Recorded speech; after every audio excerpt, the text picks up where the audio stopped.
Hello everyone, welcome to my channel. So today we will talk about an important technique that you will find it useful in solving many problems. That is your digit cutting technique. So let us see what it is used for. So while solving various Java programs based upon numbers, you will come across some programs which actually focus on the digits that is present in the number. Okay, various types of operations present in each and every digit present in the number. That type of programs, if you want to solve, you will take help of this digit cutting technique. Programs such as like this will help you in solving. So these are counting number of digits in a number, then how many digits are there, what are the digits present in a number, sum of all the digits that is present in a number, then neon number, Neven number, palindromic number, automorphic, Krishnamurti, Desarium and so on. So these all programs basically have one thing in common. They use the digit cutting technique to extract each and every digit, and then we apply certain specific programming portions. So let us see what this digit cutting technique is all about. So digit cutting technique primarily has three steps. So let us see. So here n basically refers to that number upon which we want to apply the digit cutting technique. The first step is the while loop, which will be using while n greater than 0. Second step is calculating the remainder value and storing it in the variable r. Then after this we will have some specific lines which are specific to the programs that we are talking about. Okay, and then finally we have the third line in our digit cutting technique, which is overwriting the existing value of n with its quotient if we divide it with 10. Okay, so these three are the primary steps of the digit cutting technique, and in between here we will use those specific lines according to the question that is asked. So let us take up one example at a time. So first we are going to count how many digits are there in a number. So let us start. So I am skipping the initial lines, that is common. You will provide a class name, then you will take input using the public void display command. Okay, so I am just concentrating here on the main portions of the code. Okay, so here I have taken a variable c. This variable c basically will store my number of digits. It is used for counting. Okay, so here we are having the first line while n greater than 0. Then we have the second line n mod 10 that is stored in the r variable. Then we are increasing the counter, and then the third step where we are overwriting the existing number with the quotient if we divide by 10. The while loop ends, and then we display the number of digits that is stored in C. So what it is happening? Let us see the working.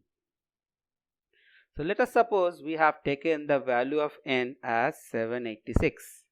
Okay, so my program starts and the value of c is initialized to 0. Then the while loop condition is checked. Value of n is 786. So 786 is obviously greater than 0. So the condition is true. Hence the loop will start. So first statement is r equals to n mod 10. Basically what it is happening, it is calculating the last digit. So if you generate the remainder by dividing any number with 10, you will always get the last digit as the remainder of the number. So here my r will have the value 6. Then this line will execute. So hope you remember the increment operation. So what will happen? C's value will increase by 1. Plus 1 will happen. So 0 plus 1 will be 1. Next statement, n equals to n by 10. Currently my value of n is 786. So if I divide 786 by 10, it will be coming as 78 as its quotient. So 78 is overwritten in n. Okay. So again it goes back to the while loop checking portion. Now current value of n is 78. So the condition is true. Again the while loop will run. Now my n value is 78. Currently value of n is 78. So if 78 is divided by 10, the quotient will remainder will be coming as 8. In the same manner, c's value will increase by 1. So 1 plus 1 will be 2. And new value of n will be 78 by 10. The quotient is 7. Again the while loop executes. The while loop is true. R value will come 7. If you divide 7 by 10, the remainder will be 7. C's value again increases. And finally, if we divide the number 7 by 10, the quotient will be coming as 0. So my n will have the value 0 now. Now again it goes back to the while loop condition, but this time the condition becomes false and it will no longer execute. It comes out of the looping portion and the println statement is executed, which will now show how many digits my number was having. So see, the final value of C was 3, which was the number of digits present in my number. Okay, so this is executed and the message is coming as this one: number of digits equals to 3. Okay, let us take up another program. Here we will be displaying each of the digits present in the number. Okay, so the first loop is while n greater than 0, r equals to n mod 10. So in this program, my task is to print each and every digit. So here the line println is coming. Okay, so let us see the dry run.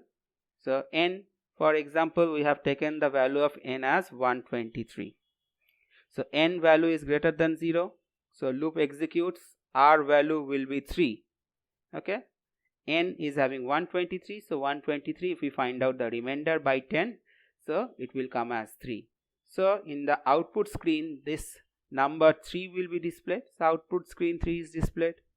Then value of n changes from 123 to 12. Again the while loop checking portion is done. It returns true. So while loop executes. Current value of r will be 2, because 12 if we divide by 10, the quotient will be 0 and the remainder is true. So r is having the remainder, so it is storing 2. Again println statement will execute. It will display the value of r, which is 2, and my remainder will be coming as 1. Again while loop executes because the condition is true. Now r is having the value 1, so 1 is displayed, and finally my n value will become 0. After this, the while loop condition becomes false and it will no longer execute. Okay, let us take up the next program. Palindromic number. What is a palindromic number? A number which is same if we read it from the left hand side as well as the right hand side, then it is palindromic number.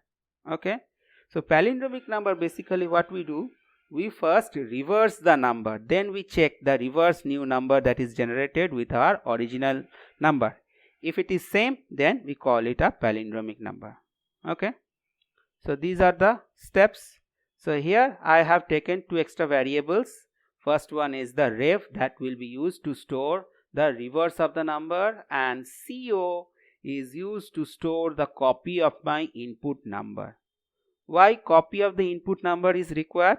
Because you see, in the digit cutting technique at the end, you always find that the number on which I am applying the digit cutting technique, it is used up and it finally is being overwritten with the number 0. So if I again want to use that number is already lost. It becomes 0. So how will I check it? So before applying the digit cutting technique, I have to keep a copy of that number so that if I want to use it for later purpose, I can use the copy of it. Okay. So next we have the while loop. then the 3 statements, and this one is the reverse calculation formula. So how it works, we will come across it very soon. So after the reverse number is generated, we check what is our reverse number is equals to the original copy of that number. If it is yes, then that number will be palindromic, otherwise not palindromic. So let us see. For example, we take this number 1, 2, 3, 4 as our input. Okay.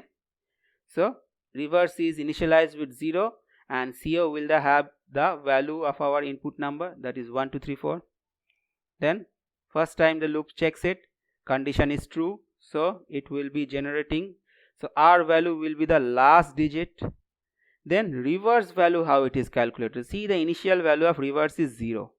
So 0 into 10 plus R, which is having the value 4. So the answer is 4. It is stored in reverse. Then 1, 2, 3, 4 is divided by 10. The quotient comes 123.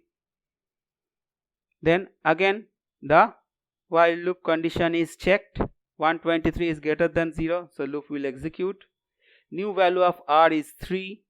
See, reverse how it is calculated. Previous value of reverse was 4. So 4 into 10 plus my R value, which is 3. So I will get 43. Now N value is 12. Again the loop executes. New value of R is 2. In the same manner, the reverse value is calculated. N becomes 1. Again my loop executes because the condition is true. R value is 1. Reverse value is calculated as 4, 3, 2, 1.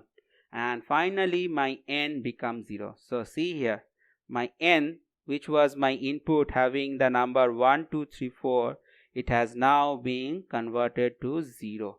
So my input is lost. So that's why to check my input with the reverse, I have kept a copy. So this is the significance of keeping my copy of that number. Hope you have understood. So now the N value becomes 0.